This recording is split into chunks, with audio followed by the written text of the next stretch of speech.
जहां भगवान राम को अपनी झोपड़ी में शबरी ने खिलाए थे जूठे बेर, दंडका रंड से अयोध्या आ रही है शबरी सेना। दशकों से वो मौन है, लेकिन उसे पता था राम आएंगे। कौन है कलयुग की शबरी सरस्वती जिनसे मिलेंगे भगवान राम? रामलला के चरणों में झारखंड की शबरी तोड़ेंगी अपनी प्रतिज्ञा। भगवान राम को इस बार खिलाएंगे ये खास व्यंजन। कलयुग की ये शबरी कई दशकों से भगवान राम के अयोध्या लौटने का इंतजार कर रही है। त्रेता युग में शबरी ने बेर खिलाए थे, लेकिन इस बार कलयुग में शबरी भगवान राम को व्यंजन खिलाएंगी। जब देश में राम मंदिर आंदोलन चल रहा था, सुप्रीम कोर्ट में सुनवाई चल रही थी, जब मोदी गुजरात के मुख्यमंत्री भी नहीं बने थे, उससे पहले से इस शबरी को पता था कि एक दिन उनके प्रभु श्री राम जरूर आएंगे।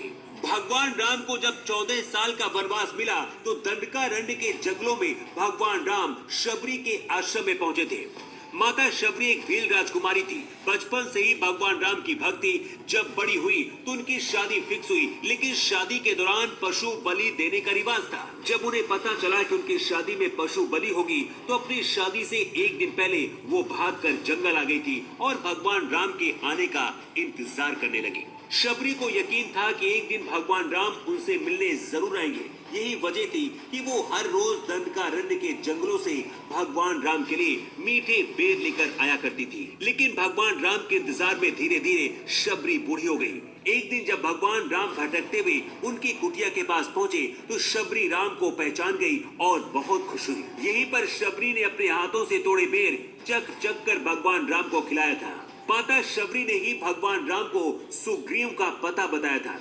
सदियां बीत गई, लेकिन जब भगवान राम फिर से अयोध्या में अपने मंदिर में विराजमान होने जा रहे हैं, तो उससे पहले कलयुग के इस शबरी से राम मुलाकात करेंगे। दंडकारण्य, जिसे अब झारखंड कहा जाता है, वहां से शबरी सेना अयोध्या के लिए निकल पड़ी है।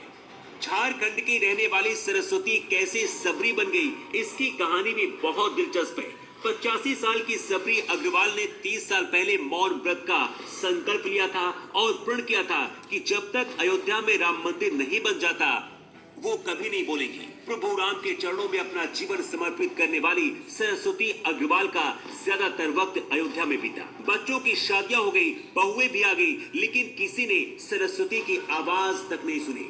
इन्हें झारखंड की शबरी माता भी कहा जाता है। अब जब राम मंदिर बन रहा है, उद्घाटन समारोह हो रहा है, तो कलयुग की शबरी को भी बुलाया गया है। 22 तारीख को सरस्वती भी 31 साल बाद अपना मौन व्रत भगवान राम के चरणों में तोड़ेंगी।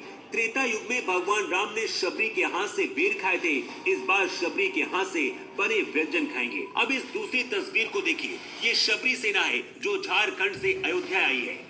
अयोध्या पहुंचा शबरी दल रामलला को 22 जनवरी को भोग लगाएगा। भगवान राम के ससुराल जनकपुरी से भी लोग अयोध्या पहुंच रहे हैं और यहाँ पर अपने दामाद के नए घर में विराजमान होने का इंतजार कर रहे हैं। जनकपुरी से शगुन भी आया है। आपको बता दें कि रामराज के वक्त भारत और नेपाल एक ही हुआ करते थे। उस दौरान जनकपुरी माता सीता का मायका नेपाल में ही था। पूरी दुनिया में जश्न का माहौल है और पूरी अयोध्या फिर से दुल्हन की तरह सज गई है। लेकिन 85 साल की शबरी से भगवान राम फिर मुलाकात करेंगे और सरस्वती जैसी और भी हजारों उनके भक्तों को दर्शन देंगे। कहते भगवान के घर में देर है, लेकिन अंधेर नहीं। सरस्वती जैसी हजारों लाखों शबरियां भगवान राम का इंतजार कर रही थी, क्योंकि उन्हें पता था कि राम आएंगे।